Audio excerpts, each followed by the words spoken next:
All right, listeners, welcome back to another episode of the Banquet Hall podcast. My name is Kyler Nathan. As always, I am your host. Today, I'm blessed to be joined by another one of our artists, being joined by Chauncey Maynor. Chauncey, how you doing today? I'm doing good. I'm doing good. Feeling blessed. Uh, Blessed indeed. yeah. Listeners, if this is your first time checking out the Banquet Hall, make sure you give us a follow on social media at Banquet Hall Pod. We have new episodes every Monday, but want to go ahead and get straight into it. Chauncey, I always like to start these interviews out with my guests by getting to know a little bit about where you're from. So, Chauncey, where are you from and how did that shape who you have become as a person? Um, I'm originally from Montclair, New Jersey. How I ended up on the West Coast a little later on, but my birthplace is Montclair, New Jersey, and I came to the West Coast a little bit later with my mother and my two siblings, my two younger siblings, and that's how I relocated out to the West Coast. Okay, how long have you been on the West Coast? How long ago was that when y'all came out here? Um, I would actually have to say that I'm a San Diegan because I've been in San Diego. I want to say late '99. So like when I came out here, I was like at the end of the school year in that year. So I would say since the '90s. Since the 90s. Well, that's 25 years, hell. So might as Yeah. well claim San Diego. Yeah. So, Yeah, and so obviously we first crossed paths in San Diego. I'm not sure which open mic I first crossed paths with you at. It was either Lyrical Exchange or Black Expression. I just remember when you first got up on the mic, this is when you was singing Soul Food, and I think I just have you as an artist imprinted in my mind since those moments. So before we get into your story getting started as an artist, how do you describe yourself? Do you describe yourself as a musician, an artist, a singer? What do you say when people ask you to describe yourself as an artist? I always tell people whenever I describe myself, I always consider myself a recording artist. Because it's like I'm not I'm not a one-sided creative or an artist, and I'm so much into experimenting with different genres. So it's not really you're never going to get like just one sonic sound from me. You're going to get I might be in a hip hop moment, I might be in a R&B and neo soul moment, I might tap into reggae or dance hall. So it really depends on how I mood like musically, that will determine what I create sonically, you know. Hmm. So I'd say well rounded. I would say recording artist. Well-rounded recording artist. And I definitely hear you on like getting into a number of different genres and not kind of sticking to one specific lane. Do you feel like there's a genre or two within that you find yourself most comfortable or most excited when you're recording, or is it kind of a little bit of everything? Um, the two genres that I'm most comfortable in, I mean, is R&B and hip hop. But if I have to choose between the two, I think R&B would be the first one because that's like second nature to me. And hip hop, I kind of picked up a little bit later. But being able to master both, I would say those are the two genres I probably would, pinpoint the most. R&B and hip hop, two of my favorite genres for sure. So looking back when you first started getting started as a recording artist, what would you say is that origin story? Like when did you first start recording yourself? When did you know you were talented? When did people start believing you? What is take me back to like when this all started? Um, for me, um, we're gonna take the music element out for a Okay. minute because when I started being creative, just in general, it really the the bass and the home base was writing. Mm. So I remember being in middle school and writing. Like it can be like short poems. I would write stories, you know, certain projects, for essays for class. And outside of that would be stories and poems.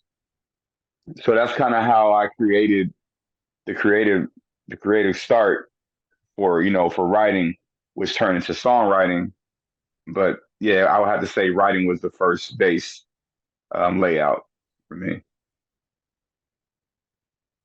And so when you think about back in the day when you used to first start writing and like you said, translating that into songwriting, what was the inspiration behind your writings or what got you into a writing mood? I always like talking to artists about kind of the zone that they get in when they start writing. So help me get a feel for what that vibe's like when you're in that writing zone.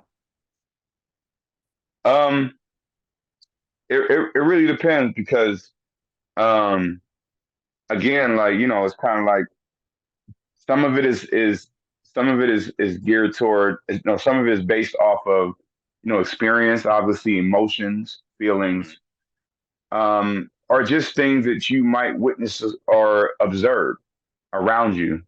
So for me, I can only speak for me as a songwriter, but for me, when I get into a creative space to write, normally it comes from those spectrums. So it's kind of like I might be I might be coming from the store and I might see something across the street Hmm. and it might be a situation, or I might be dealing with this chick and we might have a fallout, or it might be something that I can pull from. And there's other times where for me, like I could take a word, let's say I could take a word, let's say like love, and I can build a song around that particular word.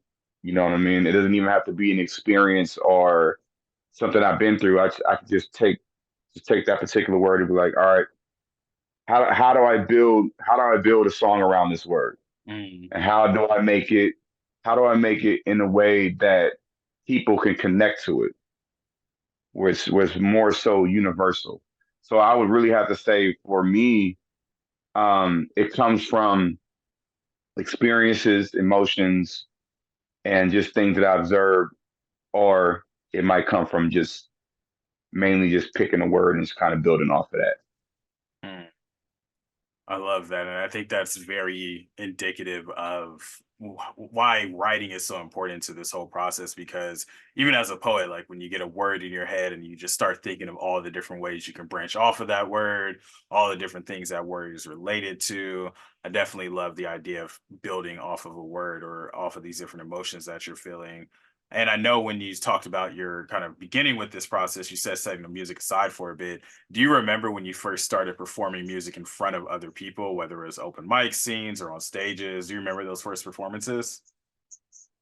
Um, I don't vaguely remember like when I first started performing, but Mm, I will say that when I guess why I got to really give big ups to San Diego because when I came to San Diego, that's when I was first introduced to like open mics, and it's a little bit earlier on, like the early 2000s. But I remember there was a spot. It's not there anymore, but it was a spot off Imperial Avenue, and it was this place. It's called Salam Fish House, mm, and the brother that owned it, he also owned two barbershops along with the fish house. And I remember on there would be a particular night, and I don't remember what night it was during the week, but there's this one cat I seen at City College, and he kept I kept running into this guy like continuously, and he kept telling me about this open mic that was going on at this spot, and I said, you know what, this week I'm gonna come and check it out.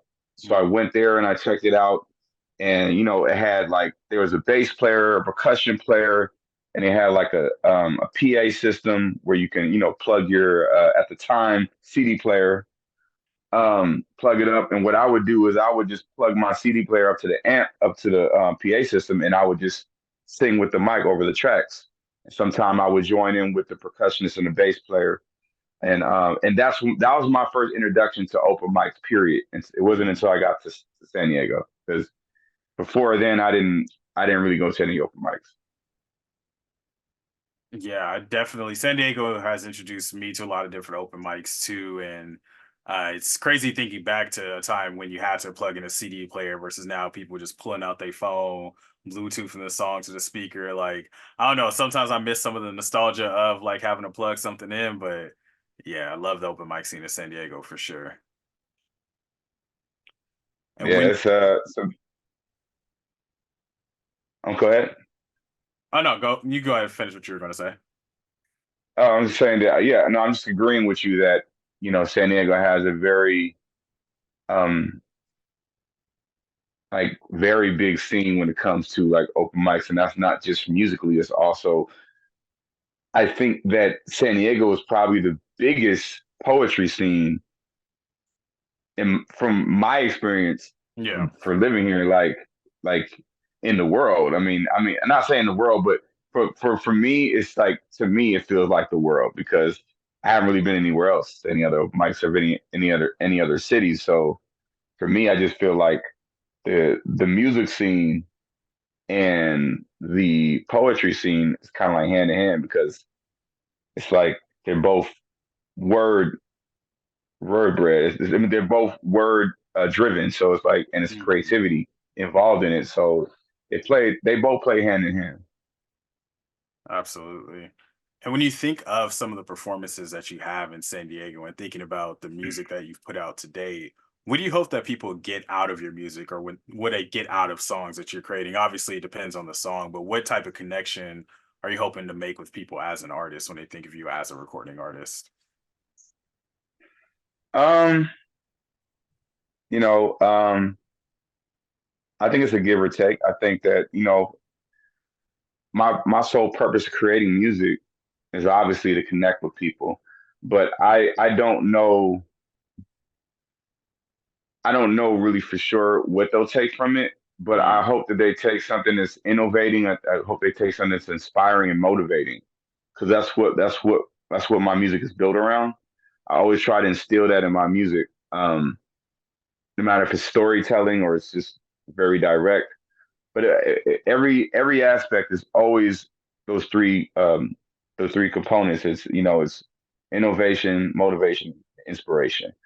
And that's what I instill in my music. So I feel from people taking from my music, you know, I really have no idea, unless somebody personally tells me. But I mm. that's what I would like for people to take from it. But I mean, yeah, I mean, I think that that's I reach people in that way through those three components. Yeah, I love that because I think it's so Uh, important for us as artists to be able to have a foundation of what we want to put into our craft and put into our music, our poetry, whatever it may be. And like you said, in terms of what people take from it, a lot of it comes back to people having to connect with you, having to have conversations with you. That's why I always enjoy inviting artists onto the podcast because this is an opportunity for people to get more of an insight into your thought process, into the work that you put in behind your craft, and especially for someone like you who has a project coming out, some platform to be able to talk more about some of the inspiration behind it, what people can expect. So I want to use that to transition to talk about this upcoming project.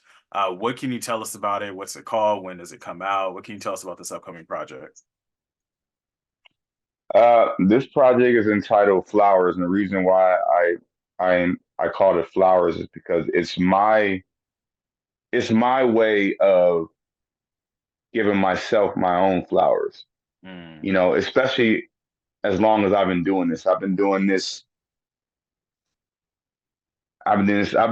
since knee high. You know what I'm saying? Like I've been doing this for a cool minute, and I've accomplished so many accolades, and that's another thing I think that people don't really give themselves credit for. You know what I mean? If you've done these accolades and you've done these accomplishments, that should always be in the conversation. That should always be highlighted because just because you're not at a certain height doesn't mean you disregard everything that you've already done. So for me, like I just feel like the meaning behind flowers is just giving my own self my flowers for what my craft and my music and my contribution, to this culture and to the culture of music. And I continue to do that. And I always want to encourage other people to give themselves their own flowers because We have a limited time on this earth, man, and I just think that if you don't do that, if somebody's giving you flowers, you don't give your own self your flowers. I feel like you'll never receive it. So that's pretty much the name behind that project. I mean, the meaning behind the name of the project, flowers.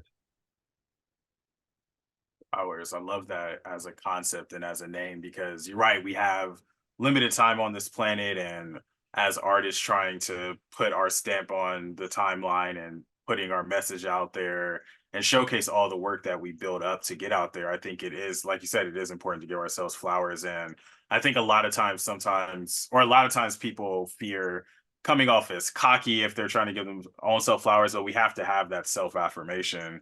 And so, my next question for you is just like, when the project was complete and you knew that it was coming out, what was that feeling like when you had this new completed project in Flowers?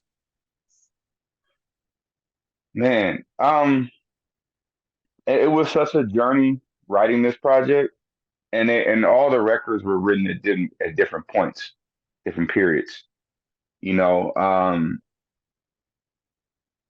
just a highlight on some of the songs are highlighting subject matters.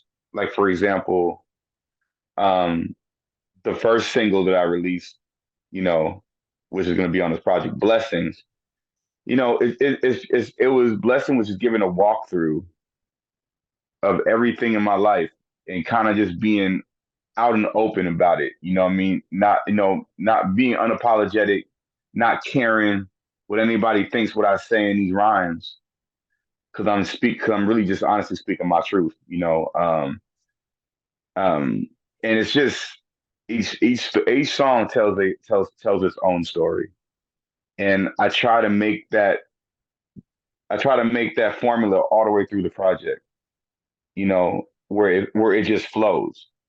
Um, so putting this album together, after I heard it, after I was done recording, after I was done and I was finished, and I listened back to it, I'm like, oh, this is telling a story. Like it's really telling a story of it's really telling a story about not only like my life but other people's lives. Mm, I mean, you got songs on there that's called "You Are Not Alone," and that song is talking about how we as people might think that we are alone in this world and nobody understands the stuff that we're going through. But there's somebody you never know somebody that is going through the exact same thing you're going through, or might even be close.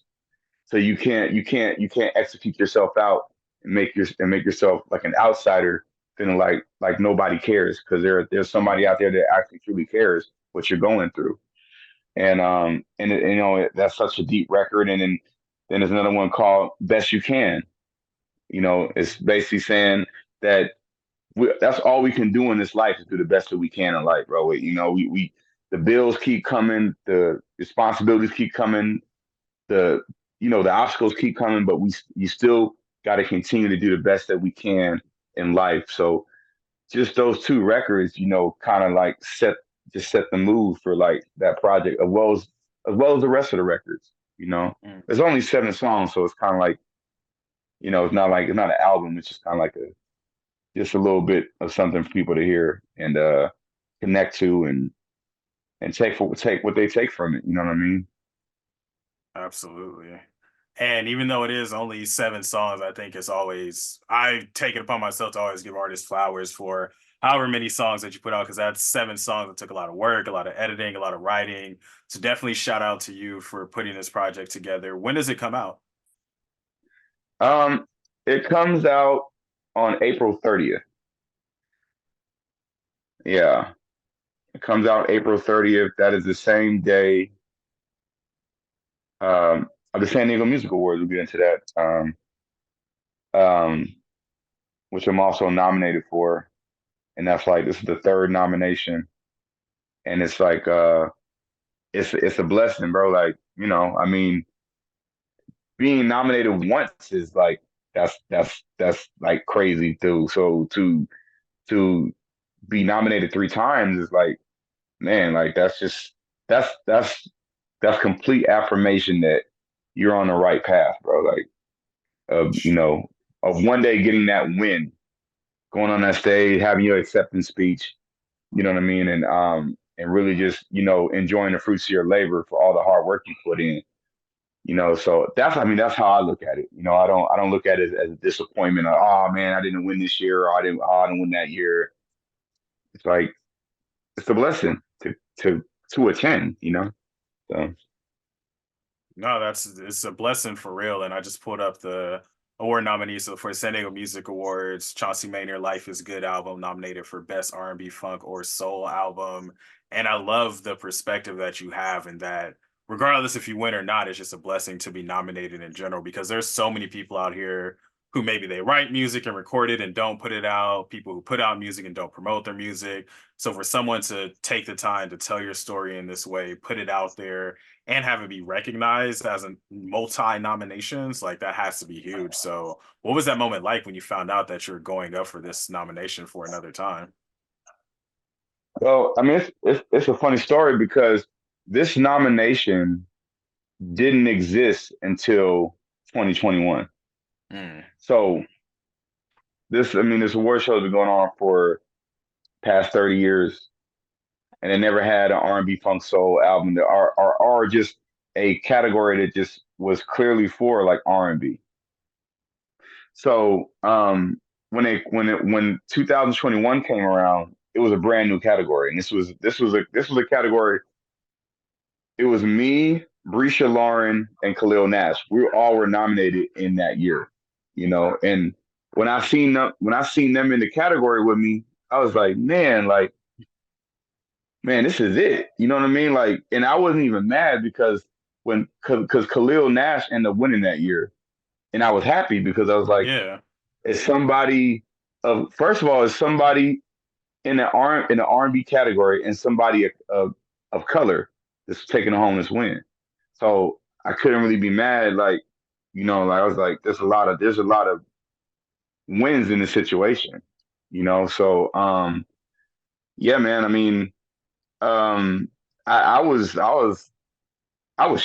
You know, what I mean, I was shocked. I didn't even know they was even paying attention to my music. To be honest with you, like, because I never even thought about submitting my music to the mm, awards, and especially it's been going on for this long. But one year I said, I said one year is, what, I'm just gonna just submit my stuff, man, and whatever happens, happens. If I don't get picked, that's cool. If I do get picked, that's great. You know what I mean? So I just went for it. You know what I mean? I just went for it on the wing. Like, it actually worked out. So, hey, well, shout out to you for giving yourself that opportunity to even see if it's going to work out or not. Because, like I said, there's so many people who wouldn't even put their name in the hat to see if they could come out on top. yeah, and, it's San Diego is there's a lot of scenes in San Diego, and there's a lot of scenes that aren't being paid attention to, and I know that because I come from that R&B scene, and I know how many talented R&B musicians are in San Diego, and even the new generation. I didn't really understand. I didn't really get introduced to a lot of them until I went to Black Expression. Mm. When I like when I went to Black Expression, I started seeing all these new talent, new generation. Like, I've been doing this for a minute, and I'm like, man, like I'm proud that all these artists are coming from my city. You know what I mean? It just feels like there's so much talent, man. You know what I mean? I think we get overlooked. Everybody wants to go straight to LA, but there's so much artistry and so much talent right here in our own backyard. Like, you don't got to go to LA. You know what I mean? Like, you just gotta make a wave and make a lane for yourself, and just get all the support, all the true support that you have. And if you really have faith, it's gonna work out in the end, man. It's gonna work out in the end. It's gonna come together. So I just feel like, you know, San Diego got a lot of amazing talent, man. It really does. Definitely a lot of amazing talent in San Diego. I mean, most of the guests that have been on my podcast are people I've met through the art scene in San Diego. And it's always cool just when I see the different collaborations coming about, because I remember when I first saw like you and DJ Almanize had a song together. I was like, oh, it's cool to see like people within this art community who are collaborating with each other, because everybody's such dope talent and everybody's trying to make a name for themselves. So the more that you can see each other win, see each other be successful, I think it just means the world. Yeah, absolutely.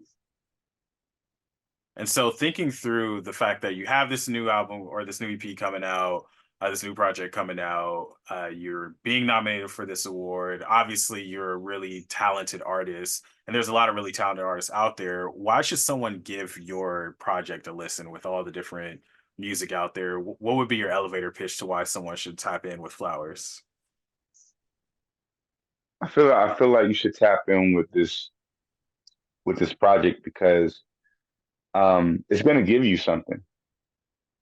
It's going to give you something mentally, spiritually, and emotionally. It's going to give you something. You're going to listen to these records and you're going to be like, man, something's going to connect. You're going to connect. You're going to connect with this project for sure. And I highly encourage everybody when it comes out to streaming and listen to it because um, it's going to give you something. And there's not many projects out there that give you something. You know what I mean? Like there's so many projects that's either they rush and it's don't really put a lot of time and effort. When you put time and effort into art, man, it stands the test of time. It stands alone. Like if Michael Jackson was still alive, if he didn't drop anything after Thriller, he'd be good. Yeah. You know what I mean? Like you know, Lauryn Hill, her album's inducted into um I forgot what it's getting inducted into. But she only did one album, and it's like that album just solidified her entire career, gave her all the opportunity that she's received because of the miseducation of Lauryn Hill.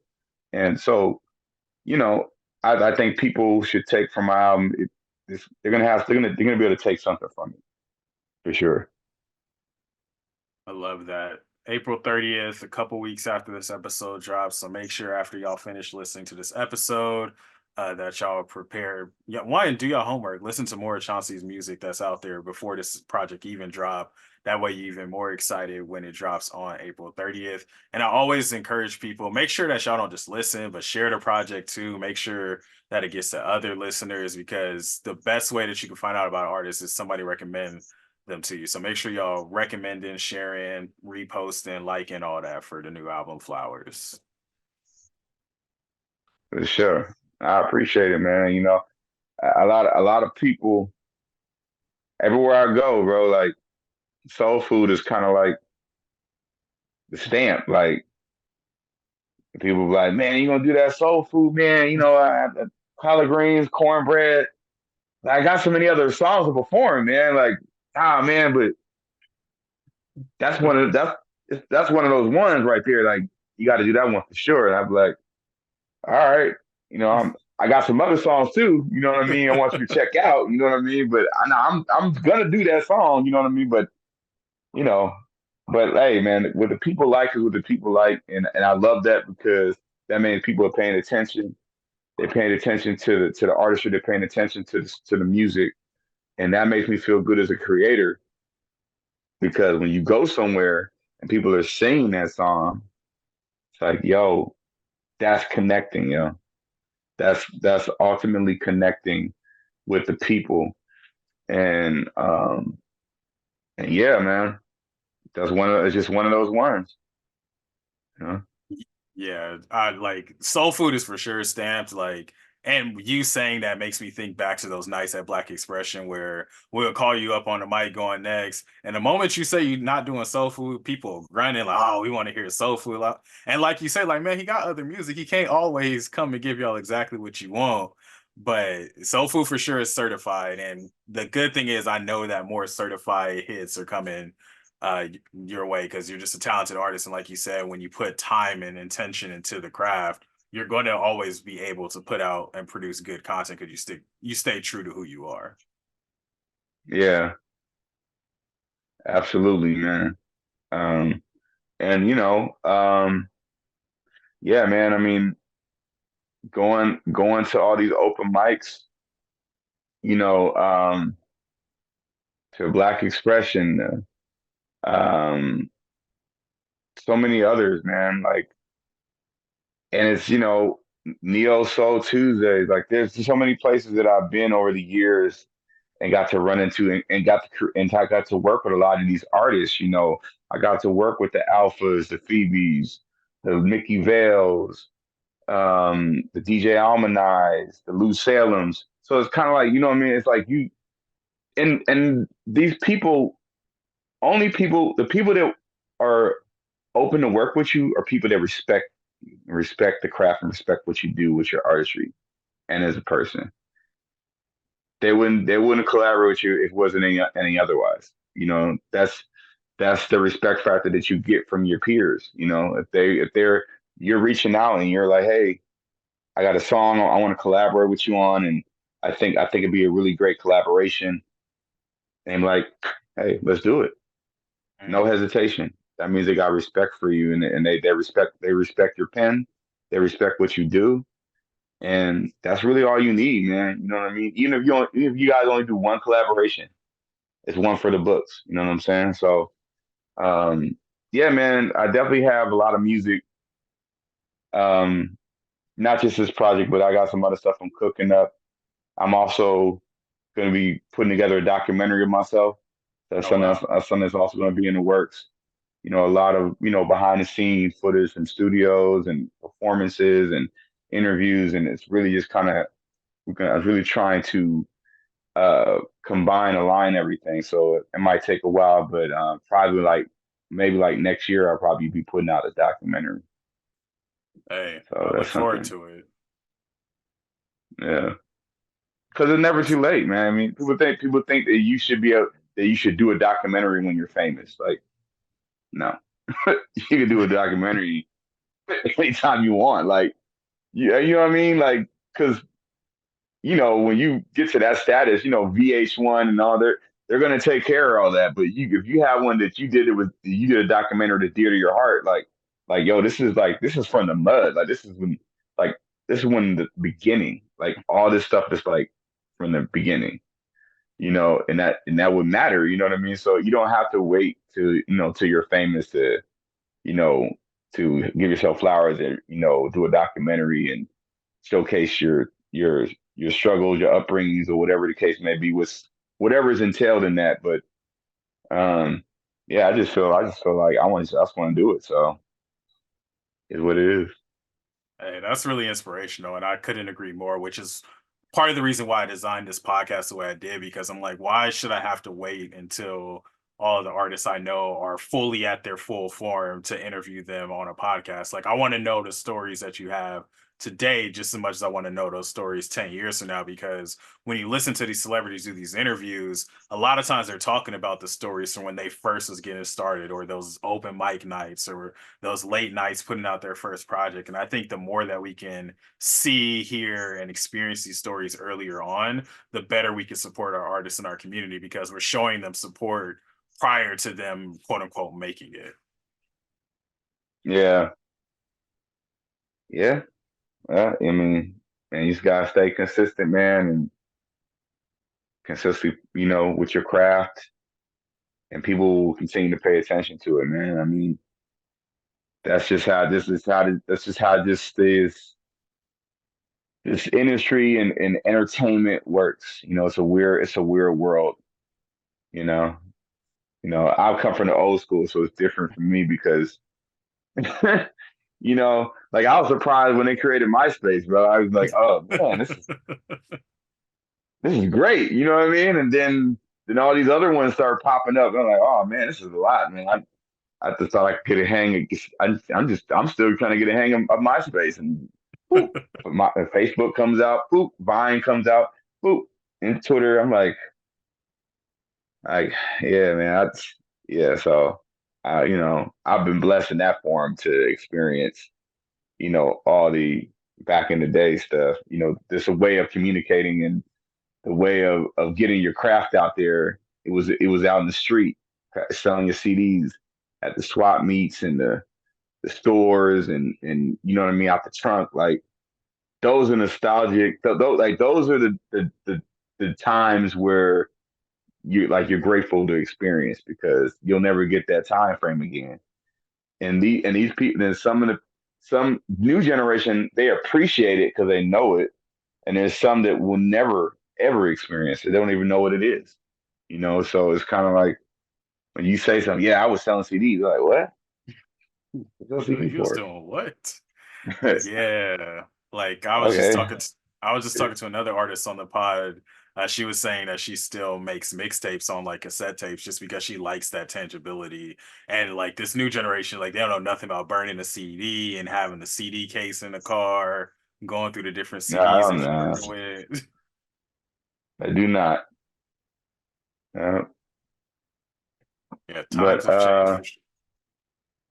yeah, it changed for sure, man. Um, and the music industry in general. I think it's a great asset to music, but I think it kind of it kind of pushing in a whole different direction when music is concerned. The Sam Goody's and Tower Records those don't exist Mm, anymore, and yeah, so it's kind of like you don't know who wrote what, you don't know who produced what. You got to go online and Google it. Where opposed to when those stores were open, you could just go to the store and when it first come out, open the strip, open the package, take the booklet out, and just read the credits. But now it's like, man, who produced that? Nobody ever know. Uh, we don't know nothing no more. Uh, but on the topic of the streaming like sensation that we're in and the state of the music industry. What would you say is one of your favorite things that the streaming era of music has brought, and what is your least favorite thing the streaming era has brought? the least favorite, I'll start with the least favorite. The least favorite is people don't pay attention to the actual projects anymore. You know, it's like when you streaming. I remember I had a friend that posted something on Facebook, and they said that one stream is I forgot what he said. To get $1 on streaming, you have to get like 2,000, 3,000 like streams or something like that. Like it takes a lot to Mm, get $1. So just imagine if you're trying to get $20 off a sale. You know what I mean? Like you gotta really that people really gotta be streaming your music. And I think the downfall with that is, it's like I think the appreciation for music, the value for music is not the same anymore. You know what I mm, mean? Because it's so here and now and just to the goal. It's not, people are not really sitting and taking the time to actually appreciate and listen to full length projects. We're living in the EP. We're living in the EP and single era. It's not. I mean, if you do an album, that's cool. But I mean, how many people are going to sit there and listen to a 15 to 20 track project? Not many people. Like they're going to probably yeah. skim through it, but they're not going to list it from top to bottom. And then nobody really makes projects where you can listen, where you can press play and let it go all the way through. No man makes projects like that no more. It's kind of like you might out of 20 songs on an actual project, there might only be 5 or 6 that are hot that you like out of 20. So it's kind of like, I mean, yeah, I'm just a fan of the old school, and people think it's crazy. I thought about pressing up CDs like next week for this, new project, and I'm going back and forth with it in my head. Like, should I or should I not? Am I going to sell them? Like, are people going to buy the CDs? So it's kind of like a back and forth. Like, I don't know. Should people just go online and just stream Hmm. it? So, it's I mean, there's good in it and there's bad in it. I mean, depending on how you look at it. But I mean, in terms of streaming and artists in this climate, we don't make a lot of money off of streaming. Then I think we make more money off of like merchandise, collectors items, and like shows. Mhm. That's pretty much it. Like if you're doing those two things, you'll make a decent amount of money. But if you're just solely relying on streams, you're not gonna really make a lot of money. Um, unless your following's up in the millions and and you got like you go on your Spotify monthly listening is like it's like 58 million people streaming monthly, then Yeah, yeah, I think you make a decent profit of monthly for off your music. Yeah. yeah, So that makes a I lot of mean sense. so but yeah, but any bit of money is good money, man. I mean, Oh, absolutely. if you make streaming, you only make like $40. I mean, That's still that's $40 you're $40 making more than streaming. what you had. Yeah, like $40 richer. So you shouldn't downplay yourself. Oh man, I want to make more than that. Like, just, it's a start. You know what I mean? That means that you got a ways to go. Just continue to be persistent and keep pushing out the project, pushing out content. So that's how I see it. What about something good that the streaming era has brought? Um, Universal. I think streaming is very universal. So you get it's especially for Spotify. You can see your analytics, and you can see your analytics, and you can see your audience base. It breaks everything down, especially on Spotify. So if I go on my Spotify, it will show me like what countries or what cities are listening to you, which are listening to you. What are your top songs that people are streaming? It shows you the genre. It shows you the age range. It shows you what playlist that your song is on. People they show if it's on personal playlist. It shows a lot of information. So I would definitely have to say that streaming is good because it's international. It's Mhm. universal. It's global. So I mean, there's somebody out there in Belgium listening to your music right now. Where pose before you got to go on tour to go out there to reach those people. You could just reach and just by click of a button and streaming your music out there. So I would say that streaming is a good aspect because it's so universal, so worldwide. Yeah, I couldn't agree You more think? with that because I think that that's something that not necessarily that we take for granted, but like you say, like if somebody in Belgium's listening to your music, it's like, dang, somebody in Belgium is listening to your music. And if you don't have a million people listening to you, you have somebody Yeah, overseas doing that, which is wild. yeah.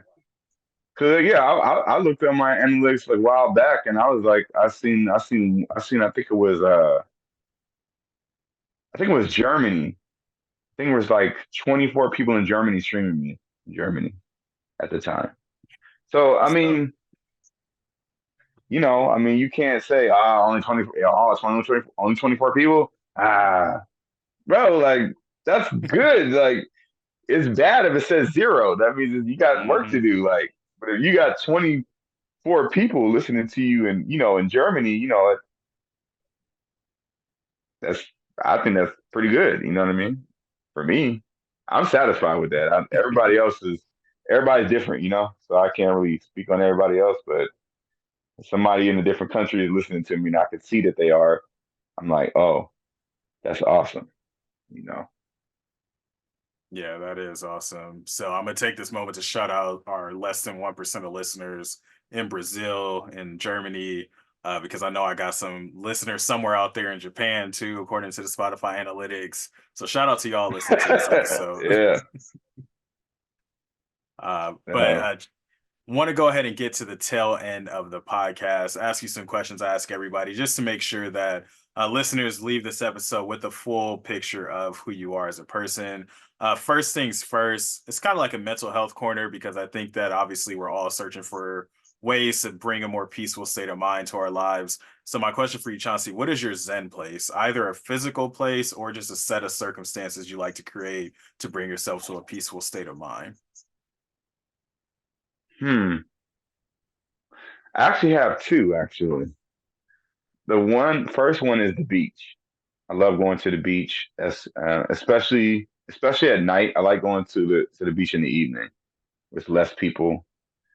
I just go out there, I just sit, listen to the water, or I might listen to some relaxation music, you know. And I just kind of just sit out there, just sit there.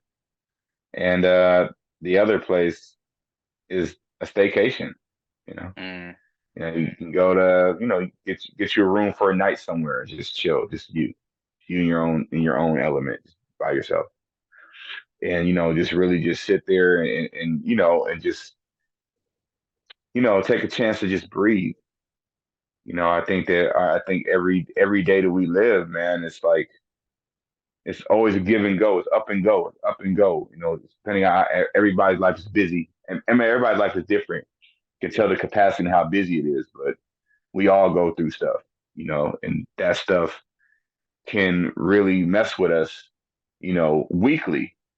So I think whenever we get our days off, we're time to ourselves. Use that time wisely because they go by like Amtrak. You know what I mean? And bam, you're back to your Monday. It's like back to the 9 to 5. So I think when you do have that Zen place, for me, like I said, is a beach and staycation. You use that time wisely because it goes by quick, man. For real. Hey, ain't that the truth? I got a week off of work coming up for my birthday, and you got me wanting to find a place to just get a hotel and just relax because I definitely echo the beach, especially at night. But I'd be overdue for a staycation where you just relaxing, maybe got a good book, a good playlist, whatever it may be, but just to really unplug because society just has us on this go, go, go, go, and we And, need and, to I, and I just. always challenge, and I always, and I need to do this myself. But even when you do your staycation, get off of social media. Hmm. Like completely delete the apps from your phone. When a staycation means you are detached from everything that might make you feel a certain way, trigger you. Because social media can be triggering too, and to an extent. So I think that you have to just detach from that for a while, for at least for that day, and then that following day go back on there. But I think it would be a distraction if you're doing a staycation and you're on social media. I think that it defeats the purpose of doing a staycation. Yeah, that's just me. I definitely agree with that. Like, don't call me, don't tweet me, don't IG, DM me. Like, just because like we know too much as a society at this point. Like, we know too much about what's happening at any given moment. So if I'm on Yeah, vacation, I don't need no notifications about what LeBron did. I don't care about what Kanye did. It's all about Kyler today. yeah, exactly. Yeah, for sure. Outside of what we have discussed on the podcast so far, what else do you think people need to know about Chauncey the person, Chauncey the artist, to get a complete picture of who you are? Man, shit. I'm a lot of layers, bro. You know, and a lot of people will never figure me out. Some people will be like sitting there they're like, man, like I'm just sitting here trying to read you and try to figure it out. Like that's not wise because you'll spend a lifetime. You know what I mean? Right. Because for me, it's like being a creative, and I'm sure you probably can relate when you have a creative mind and you just move different. You analyze shit different from other people. Other people will not understand your mindset, and it's like and they might try to figure it out, but it's very difficult to figure out, and then they might get frustrated. Like you can't just sit here and try to just let things reveal and let things unfold. Like don't try to rush the matter and like I'm really trying to figure Chauncey out. I'm really trying to figure out Kyler out. I'm really trying to figure him out. Like you just kind of gotta let it go. Just let the flow just the way, bro. And so for me, I'm a very I'm a very much of an overthinker for sure. I overthink a lot of stuff. And even though the things that might be small to other people, I analyze and make it way bigger. And it Me can be too. like the smallest thing. And sometimes I got to catch myself because that could put me in the space where now it's like I'm beating myself up. Like, yo, why you beating yourself up, man? It's not that serious. Even like to you, it might not be, but to me, it feels like a lot, you know. So I would have to say I'm an overthinker. I also would have to say that I'm very laid back. You know, I'm very to myself. I don't. I guess in this generation, say you stay out the way. You know, you're not outside. You know, whatever the element might be. I'm just mainly, you know, work, music, sleep, and I might go out occasionally if something, you know, if I find something that interests me to go, you know, check out. But for the most part, that's pretty much my routine. I don't really, you know, the older you get, it's kind of like, yo, like, I don't want to be a part of that noise. I don't want to be a part of that. Like, I'm in my own, you know, my own element, and I'm like, I love it in this element. I don't want to be in anybody else's element. So it might make me feel uncomfortable. It might make me feel weird. Like, I might not vibe with you like that, you know? So I'm on a different frequency, bro, you know? But, you know, I'll see the here or there. Hey, it's neither here nor there, but I feel you because I'm the same with like as soon as you said what you said about like people trying to figure you out, and it's kind of like you just kind of wasting your time because like we just not operating on the same wavelength, and people be trying to figure out too much, and it's like nah, you thinking too deep into it. I'm just in my own creative mindset, and yeah, just that laid backness and just sticking to what you do because I feel like a lot of times growing up, especially in college a lot of people be like, "Oh, dang, like you really just you not going to the party, you just chilling tonight?" Like, yeah, bro, I'm just really, I'm just vibing tonight. I don't really want to do all that. I'm not trying to be out till 2 o'clock in the morning waiting on an Uber. I'm cool. Yeah, yeah, definitely. Yeah, that's definitely me, man. I'm more of a yeah. A lot of people say, "Oh yeah, man, that's the Virgo in you." I don't think it's a Virgo thing. I just think it's just a personality thing, or it might be. I don't know. I don't really. I'm not really deep into astrology like that, so I'm not really in deep with that. You know what I'm saying? So I don't know. But I feel you, and I'm like, I'm not that deep into astrology. I'm deep enough to where when you said Virgo, my instinct was to be like, ah, that makes sense. But no, I don't know exactly why it makes sense. But yes, they say the earth signs are more laid back, and I'm an earth sign too. So maybe there is some rhyme to the reason, but like you said, it's you, and that's what matters most. However, you understand you, your element, and what you're trying to do in life, that's all that matters. Yeah, for sure.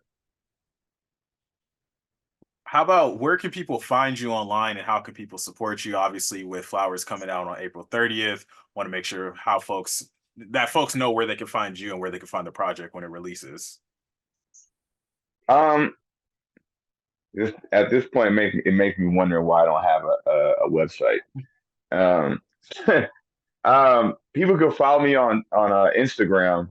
Um, they can follow me on the real Chauncey. That's TheChauncey. The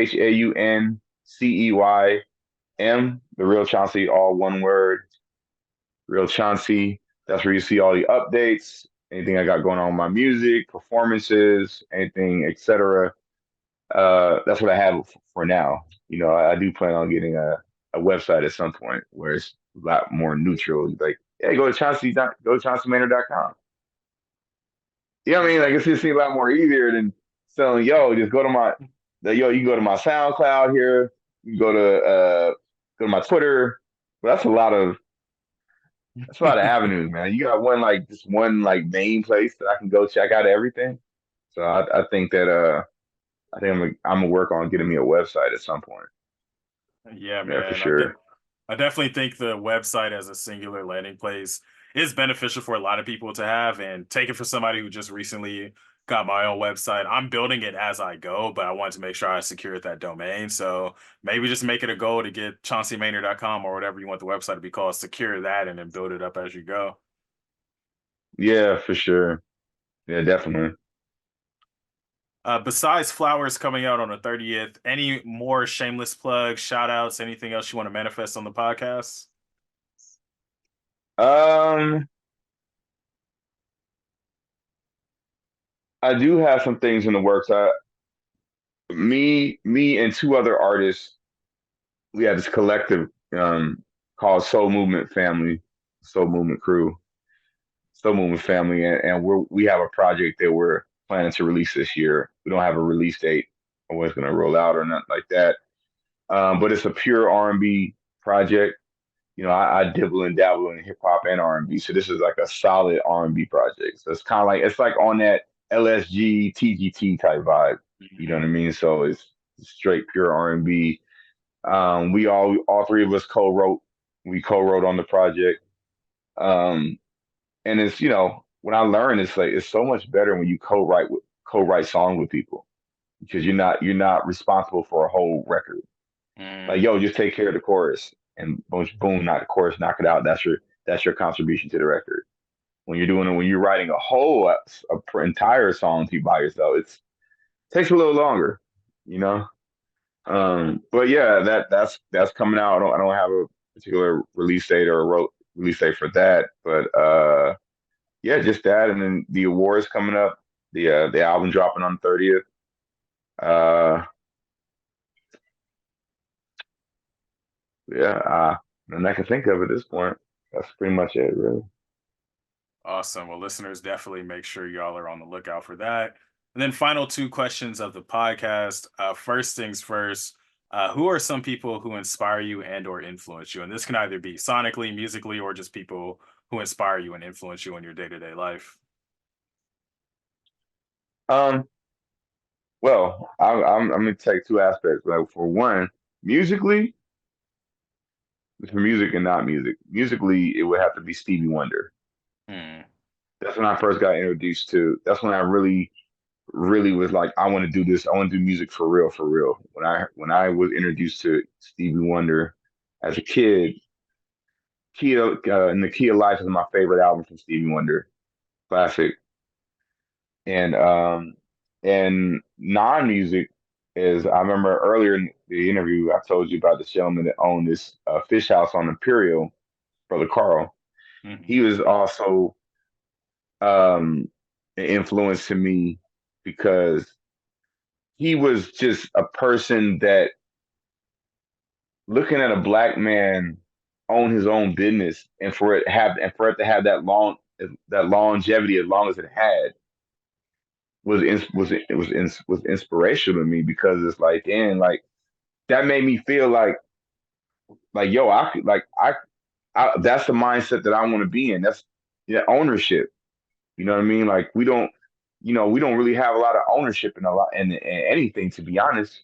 You know what I mean? And when you see somebody of that of color in that magnitude that has ownership of not just one business but three, it's like wow, like it just I don't know, it just inspires you to want to be great, man. So I had to say that Brother Carl was kind of like somebody that gave me like a blueprint to try to figure out on my own for what I wanted to do. But seeing his blueprint, seeing how he was doing his stuff, it just made me inspire me like I know I could do that, man. Like I know however I figure it out, that person right there inspired me to make me feel like I can do it, you know. So yeah. I love that. Love that so much. And then final question of the podcast. I always like to end the podcast with kind of like a reflection corner. So just the question would be, what are you taking away with you from this episode? Like anything you learned or anything that you see as a theme of this episode, as well as what do you hope our listeners take away with them and walk away from this episode with? Man, I don't know. I mean, I think it's a beautiful platform. I think that what you created, you know, well, for one, we're living in an era where everybody has podcasts. Let's be honest. Like, and sometimes there's podcasts that make sense, and there's podcasts that absolutely make no sense at all. So, you know, I just feel like it's a good thing that the platform that you create is a good thing. You're making a platform where you can be in tune and learn different walks of life. It doesn't necessarily have to be in music. It could be fashion, acting, politics, whatever the case may be. But what I'm taking away from it is I'm taking away. I'm trying to find the right word. Oh, take your time. what I'm taking away from this podcast is uh the whole vibe is genuine. The whole vibe is, you feel welcome. It's welcome. You feel comfort, and you feel free to be yourself. Mm, Like you said at the beginning of this podcast, it's not scripted. A lot of there might be podcasts out there that's scripted, and they go by a certain formula instead of it being free based. And I think when you have it where artists are able to be themselves or people are able to be themselves, it makes people have a different view of it. Like, man, that person, let me come on his platform, his podcast, and I was able to be myself. And I have to feel like I had to be like this other person. mm, I could just be me, you know.